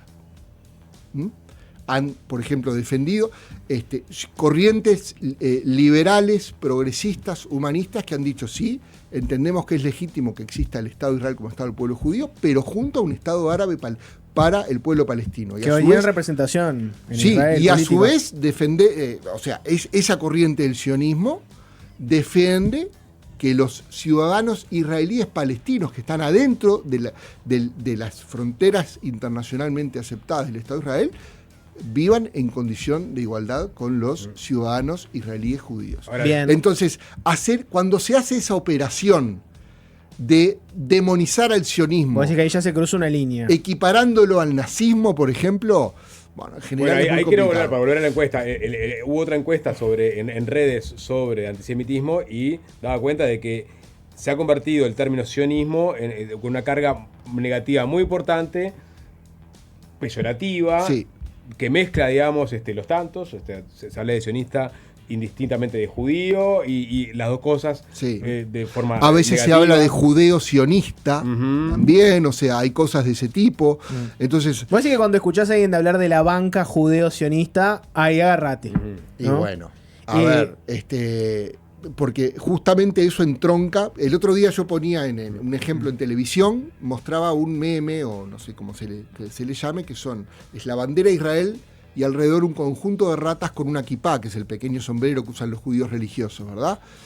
Eso es claramente un meme antisemita. Si no te es ibas a los antisionista. 40, te hubieras Claro. encontrado lo mismo. Exacto. Capaz que sin la bandera de Israel. Sí, en la bandera de Israel, pero se utilizan viejos estereotipos y viejos prejuicios antisemitas para manifestar la hostilidad hacia Israel. Bien, te llevo a la encuesta un poco, ¿no? La encuesta dice, te lo leo tal cual, una minoría relevante de los uruguayos tiene opiniones desfavorables sobre los judíos, sin que existan indicios de un empeoramiento de la situación. Y es una pregunta de la minoría étnica que genera menos simpatía. Hay varias opciones. Los judíos, como la minoría étnica que genera la menor simpatía, 21 es el Ujú. número que da. Los armenios, 14. Los venezolanos, 9. Afrodescendientes, 1.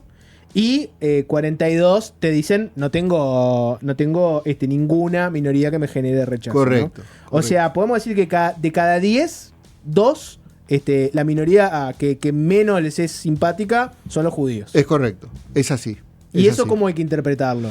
Eso hay que interpretarlo como eso, que en el plano actitudinal hay un segmento importante de la sociedad uruguaya que no tiene simpatía por los judíos, o incluso más, luego preguntamos si tiene una opinión desfavorable o favorable sobre los judíos, y está, según el método concreto que uno mira, está entre el 11 y el 15%, esa opinión desfavorable sobre los judíos.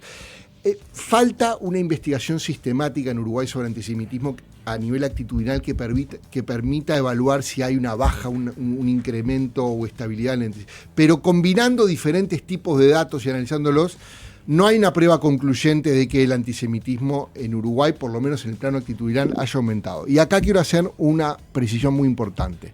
En una encuesta generalmente lo que se puede medir es actitud hacia los judíos. No se puede medir comportamientos antisemitas. A veces lo actitudinal puede mantenerse estable, pero lo comportamental no.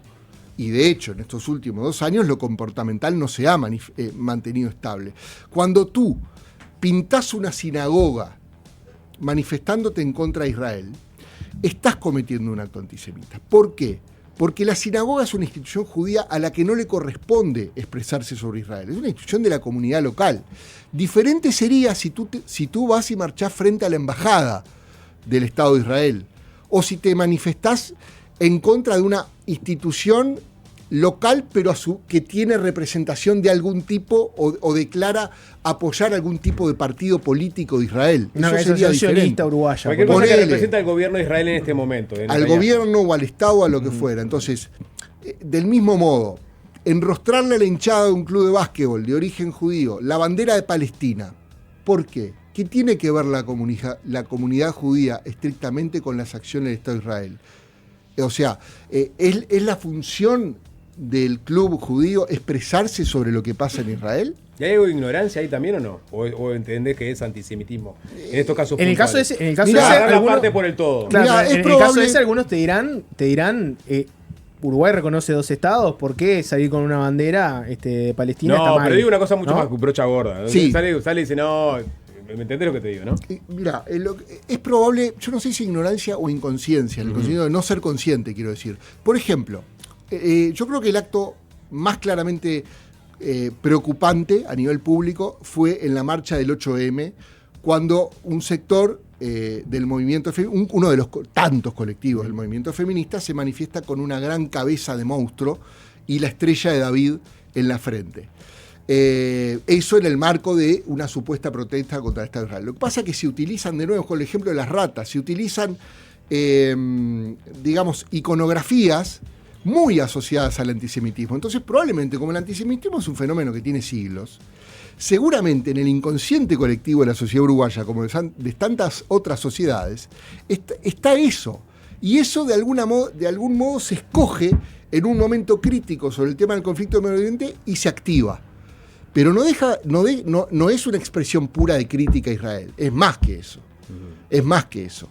Ya involucra un paso más, a mi gusto, traspasa la frontera, ¿no? A mi gusto traspasa la frontera. Del mismo modo que marchar por la avenida 18 de julio con la bandera palestina pidiendo el fin del genocidio, si se entiende que hay un genocidio en Gaza, no es un acto antisemita de ninguna manera. Bien. De ninguna manera es un acto de legítima protesta con el cual uno puede compartir o discrepar. Pero perdón, entonces aumentan las acciones, digamos, capaz que las acciones, que algunas antisemitas, pero permea, digamos, a nivel, digamos, de sociedad, el antisemitismo se Sí. mantiene estable, ¿entendés? No encontramos indicios para decir el antisemitismo a nivel actitudinal cambió. A nivel comportamental es evidente que sí. Lo que sí detectaron es que parte de la antipatía hacia los judíos está expresada o ha ganado terreno a partir del conflicto en Gaza. Están correlacionadas. Lo que nosotros encontramos, por ejemplo, creamos un índice de cercanía u hostilidad hacia Israel. Medieron varias variables. ¿A qué parte del conflicto apoya? ¿Quién es el principal responsable de la situación humanitaria en Gaza? Si tiene una opinión favorable o desfavorable sobre Israel, si tiene una opinión favorable o desfavorable sobre Palestina, entre otros indicadores. Y en ese índice lo que encontramos es que en el sector de la población que tiene la visión más desfavorable hacia Israel, es donde más porcentaje de personas hay con una opinión desfavorable hacia los judíos como grupo social. Por lo tanto, lo que nosotros decimos es, no todo, de hecho, la visión crítica hacia Israel o las opiniones desfavorables hacia Israel son mucho más prevalentes en la sociedad uruguaya que las opiniones desfavorables hacia los judíos. Eso es muy importante de subrayar. Quiere decir, por tanto, que no todo aquel que tiene una opinión desfavorable sobre Israel tiene también una opinión desfavorable sobre los judíos. Pero viceversa se da mucho más. Es decir, la mayoría de quienes tienen una opinión desfavorable sobre los judíos generalmente tiene una opinión desfavorable sobre Israel. O sea que, es más, cuando nosotros en una pregunta cualitativa le preguntamos a las personas que tienen una opinión desfavorable sobre los judíos, ¿por qué la tienen? El primer motivo de respuesta es por lo que pasa en Gaza. De algún modo lo que pasa en Israel, las personas argumentan que gotea y impregna también su propia visión de los judíos como grupo social. Lo cual es un problema para las colectividades judías de la diáspora, porque de algún modo se las responsabiliza de las acciones del Estado de Israel. Bueno, eso te quería llevar ahí porque está la percepción sobre el apoyo de judíos uruguayos a las acciones de Israel en Gaza, ¿no? Y los números son, ¿no? Tenés un 29% que cree que los judíos uruguayos están a favor de lo que hace Israel en Gaza. Sí. 35% que cree que están en contra. Pero después tenés un 36% que no sabe realmente, ¿no?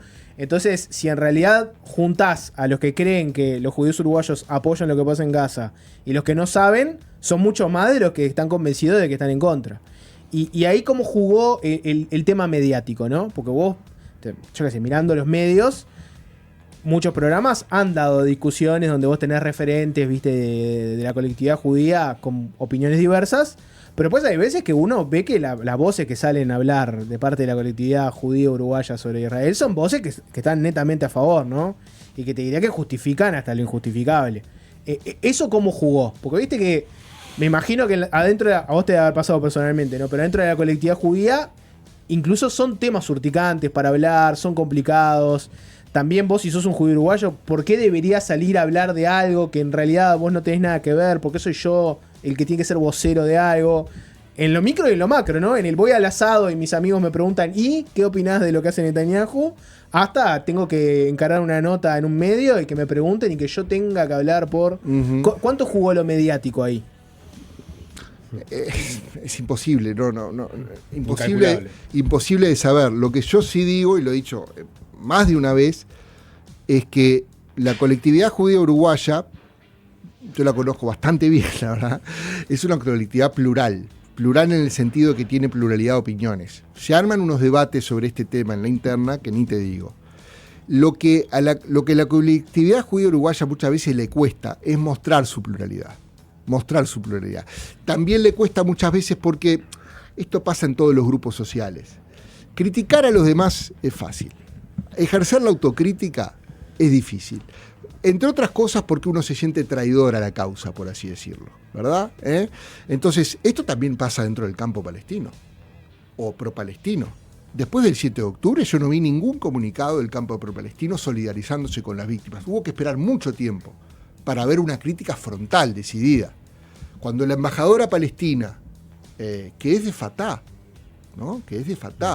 Habló por primera vez sobre la masacre de Hamás del 7 de octubre, lo que dijo básicamente es que la culpa la tenía Israel por haber oprimido a los palestinos durante tanto tiempo. Omitió, por ejemplo, que la masacre de Hamás fue planificada con mucha tranquilidad por Yahya Sinwar y otros líderes de Hamás desde hacía 3 años. Entonces, la crítica la ejercemos todos, la autocrítica la ejercemos muy pocos. Yo creo que la comunidad judía podría y debería mostrar más su pluralidad, donde tiene movimientos que van desde el sionismo más oficialista hoy, a un sionismo más moderado, a un sionismo directamente crítico, al no sionismo, que no es antisionismo, porque esto lo he hablado muchas veces con la gente de la Shitlovsky, que dice, nosotros no somos sionistas, pero no somos antisionistas, no negamos al Estado de Israel.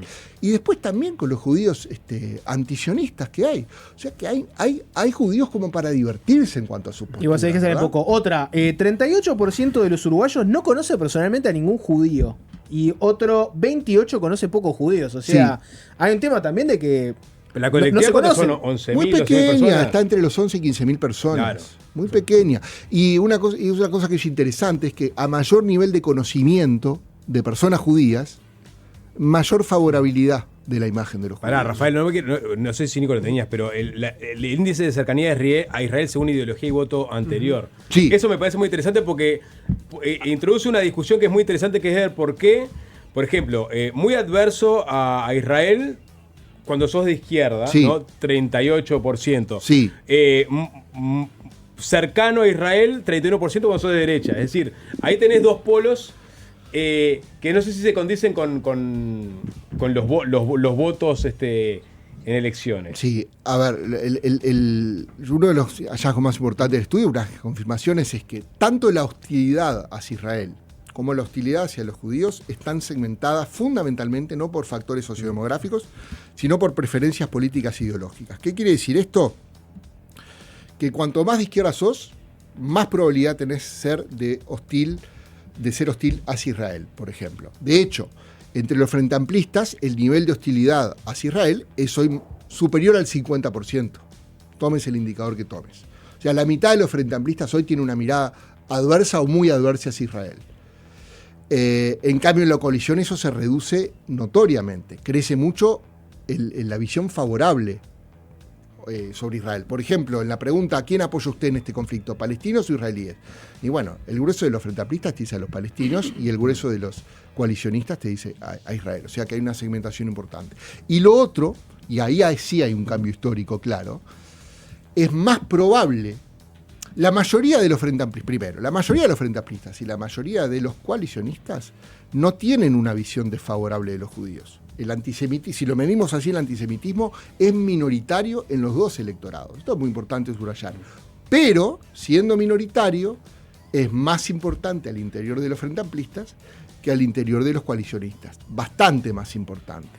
Y esto es una novedad histórica, porque el antisemitismo en Occidente estuvo más centrado en los electores a la derecha del espectro político. Y ahora está más centrado en los electores de izquierda. Hipótesis, Rafael, perdón, Jorge. Dale.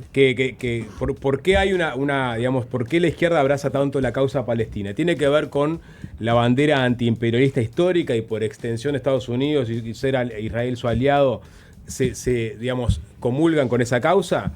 Podría ser una hipótesis, pero por otro lado, ¿por qué el apoyo tan explícito y desde un tiempo a esta parte abroquelado de la centroderecha uruguaya hacia el Estado de Israel, que se dan las gestualidades permanentes de los presidentes a la hora de, digamos congraciarse con la colectividad? ¿Dónde están las explicaciones, las raíces culturales de esos polos? Es un temón, Sapo, Sí. es un temón. Vos hablaste bien de uno de los factores, otros, por ejemplo, el cambio al interior de la izquierda, el influjo de lo que se llama el postcolonialismo y todo ese tipo de, ¿verdad? La izquierda identitaria y todo lo demás, donde los palestinos, entre otros grupos o minorías de poder, pasan a ser vistos como personas que dominados, como parte de los dominados. Una minoría como oprimida. Una minoría oprimida, exactamente, o un pueblo oprimido, como afrodescendientes, como las mujeres, como las minorías sexuales. Bueno, ahí entran los palestinos también, ¿verdad? Y los judíos, que antiguamente, digamos, en la visión de la izquierda eran considerados una de las minorías oprimidas, sometidas al antisemitismo que venía particularmente de los nacionalismos extremos, bueno, ahora pasan a ser vistos como parte de un engranaje opresor también. Entonces ahí hay todo un cambio. También se ha dado otra cosa. En los últimos 30 años, la política israelí giró en una dirección claramente de derecha en un sentido más del conflicto, pero de derecha también en términos generales. Y las nuevas alianzas o los nuevos grandes amigos también con este giro de la derecha israelí muchas veces coinciden con otras derechas del mundo, ¿verdad? ¿Quiénes han realizado un apoyo férreo hacia las acciones del Estado de Israel en esta guerra? Javier Milei en Argentina, Orbán en Hungría, ¿quién fue un gran apoyo también anteriormente? Bolsonaro en Brasil. Entonces ahí se da también un nuevo realineamiento. Igual esto empezó antes, ¿no? Esto empezó antes porque ya el laborismo israelí, que era de centroizquierda para los términos israelíes, ya era bastante cuestionado también al interior de la izquierda y en cambio defendido por las visiones más de centro en el espectro mundial, ¿verdad? Hay una conexión con la primera intifada también. La primera intifada. Y algunos grupos de izquierda acá en Uruguay. Sí, ¿no? Y después también entra el factor de la crítica al Islam, ¿no? Las nuevas derechas y la crítica a la inmigración Israel musulmana. es el baluarte de Occidente que está aguantando el empuje del islamismo extremo que nos va a destrozar a todos. Primero van por ellos y después por nosotros. Mientras en eso, cambio ¿no? la izquierda, digamos, identitaria tiene una visión más amigable con la migración musulmana en Europa. Entonces, bueno, hay todo un conjunto de factores que terminan generando un cambio que es tectónico, ¿no? Es tectónico, porque realmente antes era muy claro. Cuando uno analiza la historiografía del Uruguay en los años 30, los editoriales de los diarios con claro contenido antisemita venían principalmente de los diarios de la derecha uruguaya. Dos apuntes, Rafael, y te liberamos, porque ya estamos pasados de la hora que te dijimos que te íbamos a liberar. Solo un 4% declaró en la encuesta haber opinado en redes sociales sobre el conflicto y es parte del segmento más hostil hacia Israel, con lo cual uno puede decir que lo que vemos en redes sociales no es representativo de lo que opina la ciudadanía respecto al conflicto, que además midieron qué opinión tienen respecto a cómo se ha conducido el gobierno de Orsi sobre este asunto, sí. Y hay una opinión favorable, o por lo menos no hostil hacia cómo se ha manejado Orsi. Sí, a ver, hay un amplio porcentaje de no opinión de los uruguayos, porque hay un porcentaje muy importante de los uruguayos que no sigue esto. Esto es otro hallazgo muy importante. Esto es un tema que concita, sí, una atención importante, pero de una de un sector de la sociedad uruguaya, importante, pero no total, ni mucho menos. Hay un sector que está cerca de la mitad de la población que no se expresa sobre este tema porque no tiene elementos para expresarse. Lo que decías de las redes es muy importante. ¿Por qué? Porque notamos algo que también se ve en otros aspectos. El campo, digamos, más cercano a la causa palestina es mucho más militante en redes sociales que el campo más cercano a la causa israelí. Y son parejos en realidad los campos. Cuando vos preguntás a cuál parte apoya, 27% a los palestinos, 23% a los israelíes. No es muy grande la diferencia.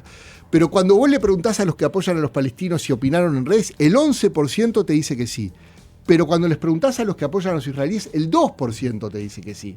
O sea, es mucho más activista el que defiende la causa palestina que el que defiende la causa israelí. Y eso te lleva, obviamente, que cuando vos vas a redes sociales, probablemente lo que vas a ver en lo que son posteos de uruguayos y demás, vas a ver una mirada mucho más crítica hacia Israel que favorable hacia Israel. Para no errarle en el titular, entonces, si yo frase que se escucha mucho, ¿no? Hoy el antisemitismo es de izquierda. ¿Frase correcta o no? Para no errarle en el titular. Ya lo dijo Rafael. Para no errarle en el titular. Hoy es más probable encontrar antisemitas en la izquierda que encontrar antisemitas en la derecha. Perfecto. Más probable. Quedó el titular. Y repito, la mayoría de las personas de izquierda no expresan actitudinalmente prejuicios antisemitas. Sí, la mayoría expresa una hostilidad muy fuerte hacia Israel y su rol en el conflicto. Bien, gran charla, Rafael Porcecanqui, muchas gracias. Gustazo, de verdad. Muchas gracias. No sé.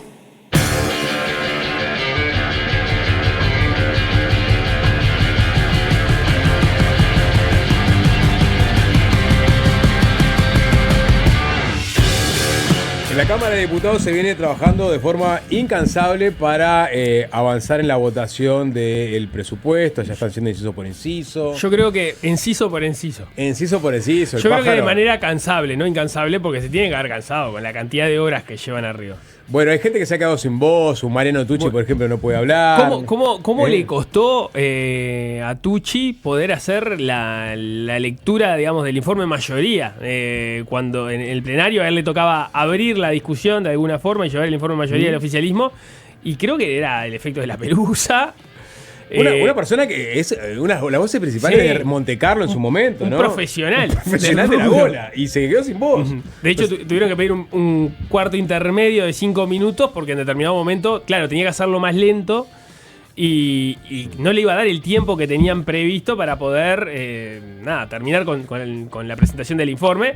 Pidió 5 minutos para recortar y terminó acortando parte de su presentación precisamente por eso. Mariano Tucci. Bueno, pero creo que de los episodios más relevantes que va a tener este quinquenio, yo no me animo a decir que lo que definió Cabildo Abierto, obviamente en arreglo con el Frente Amplio, es algo que aparte viene cocinado desde que se introdujo el presupuesto en el Parlamento, es que Cabildo Abierto le diera, básicamente, no sé si gobernabilidad es la palabra, pero estamos hablando de que Cabildo Abierto, con sus votos que le permitan al Frente Amplio acceder a cobrar, sobre todo el impuesto mínimo global, donde va a estar basada buena parte de su financiamiento para abatir el déficit, por ejemplo, en un futuro. Bueno, Cabildo Abierto le dio la llave para que el Frente Amplio pueda funcionar en estos 5 años con su voto del impuesto TEMU, que va a ser marginal quizás en los ingresos, pero sobre todo el impuesto mínimo global. ¿Te puedo leer un tuit del diputado independiente Gerardo Sotelo? A ver. Gerardo Sotelo, @cibertario. El Frente Amplio está logrando en diputados una triple victoria. 1. Aprobar un presupuesto gris sin mayoría propia. 2. Presentar una coalición republicana dividida. Y 3. Blindarse ante críticas futuras si las cosas salen mal. Alguien debería estar mirando más lejos. Así, estamos liquidados. La sensación que le quedó a Gerardo Sotelo sobre el presupuesto. Sotelo? Porque acá sabíamos que Cabildo Abierto le iba a dar los votos al Frente Amplio sobre todo para sacar este impuesto que es clave. Le habla Cabildo, le está diciendo, le entregaste una triple victoria al Frente Amplio. Aprueban el presupuesto que tienen sin tener que hacer mayores cambios. Segundo, nos mostraste a todos divididos como coalición. Y tercero, ahí me olvidé cuál era. Para mí no le habla Cabildo porque Fernando cuando Sotelo. le habla Cabildo le dice Blindaje a Perrone, ante vos, críticas. Perrone, le está haciendo juego al Frente Amplio, se dan de bomba en las redes, o sea, Claro. acá creo que está hablando haciendo una crítica a la interna de Partido Nacional y Partido Colorado. Pero ellos no pueden hacer nada. Sí no pueden hacer mucho. nada.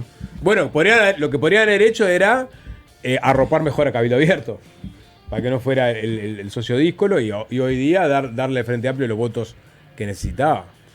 Sí, lo cierto es que cuando vos estabas en la previa, cuando supiste que había ganado Orsi y cómo habían quedado conformadas las cámaras y que el Frente Amplio no iba a tener mayoría en la Cámara de Diputados, la primera pregunta que venía era cómo va a ser el Frente Amplio para tener gobernabilidad, pero sobre todo para poder aprobar un presupuesto de gobierno. Y más aún si venía con alguna medida que en este caso no es que sean antipopulares, pero que generan discusión, como es el aumento sí, las adecuaciones tributarias o alguna creación de impuestos.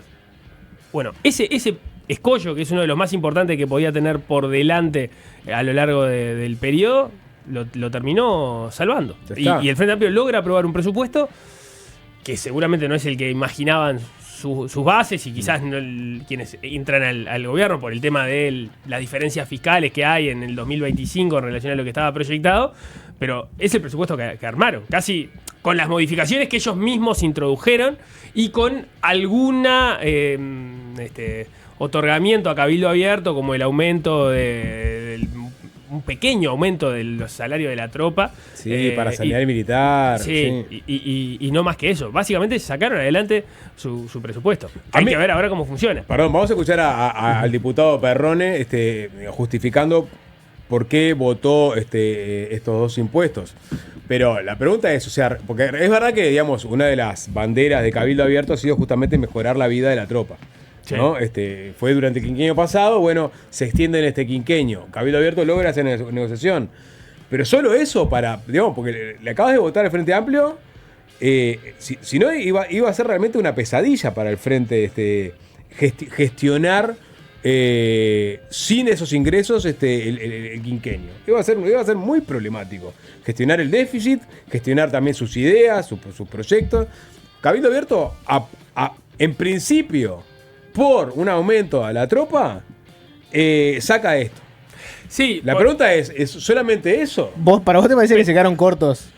Tampoco es que estuvieron votando cosas que vayan en contra de los principios que vos podías conocer de Cabildo Abierto. Cabildo Abierto se ha quejado históricamente dentro de la corta vida de Cabildo, pero se ha quejado siempre a propósito de las exoneraciones tributarias, bueno, de las grandes empresas y las exoneraciones fiscales que tienen. Entonces, no va en contra de sus principios que te voten el impuesto mínimo global. Está clarísimo. Más allá de que capaz que sí en el hecho de que venga de la OCDE, pero cobrarle impuestos a una multinacional no va en contra de los principios de Cabildo Abierto. De hecho, vamos a escuchar a Perrone ahora, pero la primera interpelación que le hicieron al gobierno pasado fue a Arbeleche, y ya en ese momento Perrone se quejó de las exoneraciones de la COMAF, ¿no? Claro. Entonces tiene, como decís vos, cierta lógica que ahora voten este impuesto. Pero vamos a escuchar lo que decía. Esto es un extracto que sacamos de TV Ciudad, donde justifica la votación el impuesto mínimo global y también el impuesto TEMU. Nosotros ayer aprobamos los artículos impositivos porque son temas que nosotros veníamos hablando hace bastante tiempo, sobre todo lo que tiene que ver con el impuesto mínimo global, en todas las discusiones que dimos sobre el gasto tributario en el gobierno pasado. En base a eso también nosotros hicimos nuestra propuesta, que veníamos diciendo públicamente, de solicitar un incremento para el personal subalterno en las Fuerzas Armadas y también sanidad militar. Uruguay tiene un régimen de exoneraciones que es el doble del régimen de América Latina. El gasto tributario en Uruguay, el régimen de exoneración, ronda los 4.000 millones de dólares anuales, y nosotros lo que decíamos es hay que revisar el sistema de recaudación del gasto tributario uruguayo, porque sin la recaudación las políticas públicas se ven menguadas. Entonces, bueno, esto de alguna forma contempla lo que nosotros veníamos diciendo. En cuanto al impuesto que se le denomina TEMU, nosotros le decíamos ayer, es como una nueva pandemia mundial en el comercio. Entonces los países vienen tomando distintas medidas, algunas impositivas, otro de otro tipo. Este gobierno toma esta medida, hay que seguir regulándolo, hay que hacerle seguimiento para seguir viendo cómo sigue impactando TEMU a nivel mundial. Bueno, está lo que decía vos, Nico. O sea, históricamente Cabildo ha sido crítico de las exoneraciones tributarias que se le hacen a grandes empresas o proyectos. y de Temu, bueno, un poco la misma lógica que las cámaras de servicios que presentaba, ¿no? Hay que de alguna forma tratar de compensar en algo lo que pagan las empresas por importar que lo que paga un particular por traerse algo de Temu. Sí. Para vos pidieron poco, Sapo, entonces me quedo con ese concepto. Yo no sé si pidieron poco, es verdad que está alineado con el discurso o por lo menos Perrone lo presentó bastante bien, defendió bastante bien su votación, pero siento que tenés la llave para la gobernabilidad, la llave para ejecutar un programa de 5 años, un presupuesto, yo te pido un poco más. Capaz pide más. Hay que ver, ¿no? O capaz que sos un ciudadano ejemplar. Sí, pero digo, falta todavía en el periodo, ¿no? Claro, que va a abierta la puerta, digamos, que quedaron varios casilleros por llenar. Sí. Vos tuviste un precedente, ¿no? A ver, haceme acuerdo, Nico. Tuviste un precedente que fue en la rendición de cuentas, Cabildo Abierto vota y una semana después, no me acuerdo bien cuándo fue, aparece el Frente Amplio con un proyecto de ley sobre deudores. Los dos dicen que no tiene nada que ver una cosa con la otra. El Frente Amplio te dicen, esto ya lo teníamos en carpeta para salir. De Cabildo Abierto te dicen, nosotros no pedimos nada. Y bueno, capaz se aprueba ahora esto y después de que salga el presupuesto te vas a encontrar con el Frente Amplio presentando alguna cosa que vaya con los intereses de Cabildo. Lo que pasa es que es lógico, por ejemplo, en el tema de deudores, que ahora no me acuerdo después cómo siguió ese proyecto, claramente no se aprobó, pero no sé qué pasó con ese proyecto, pero sobre deudores ya habían trabajado en conjunto. Después Cabildo se descolgó solo cuando quiso llevar el tema a un plebiscito, pero digamos, hay espacios para que trabajen en común el Cabildo Abierto y el Frente Amplio. Claro que eso no son todos los temas, y hay temas donde tienen miradas muy distintas. Hay que ver con cuánta inteligencia se mueven las partes para de eso sacar acuerdos. Y hasta ahora le ha sido muy funcional al gobierno, porque digamos ya terminaría pasando esta Cámara, faltan que se voten algunos artículos todavía, pero lo central, lo medular ya está hecho, faltan las reasignaciones, no creo que falten votos para eso, y después ya queda el Senado donde tiene mayoría el Frente Amplio. Ya está, o sea, Sí, el cuello de botella lo cruzó este fin de semana el Frente Amplio. Después queda otra discusión que tiene que ver con el impuesto mínimo global y en su versión local, el impuesto complementario doméstico, de si eventualmente puede generar los problemas que desde la oposición, pero sobre todo desde la Cámara de Zonas Francas, han dicho que pueden generar, ¿no? Esa es otra discusión que se desprende del Parlamento. Claro, Nico, pero la discusión presupuestal, pero habrá que ver cómo evoluciona. Pero el gobierno, el propio O'Donnell estaba dispuesto en otro contexto fiscal a discutirlo de forma más prolongada. Bueno, pero eso no pasó. Justamente, pero y todos pedían eso, pero dada la premura por tener ingresos, tenía que votar en este presupuesto y logró votarlo, y ahora verán cómo se reglamenta, o sea, le dieron el Cabildo Abierto también le dio una espalda en esa discusión. Sí, claro. O sea, claro, el tema es que el asunto es muy sensible para el país.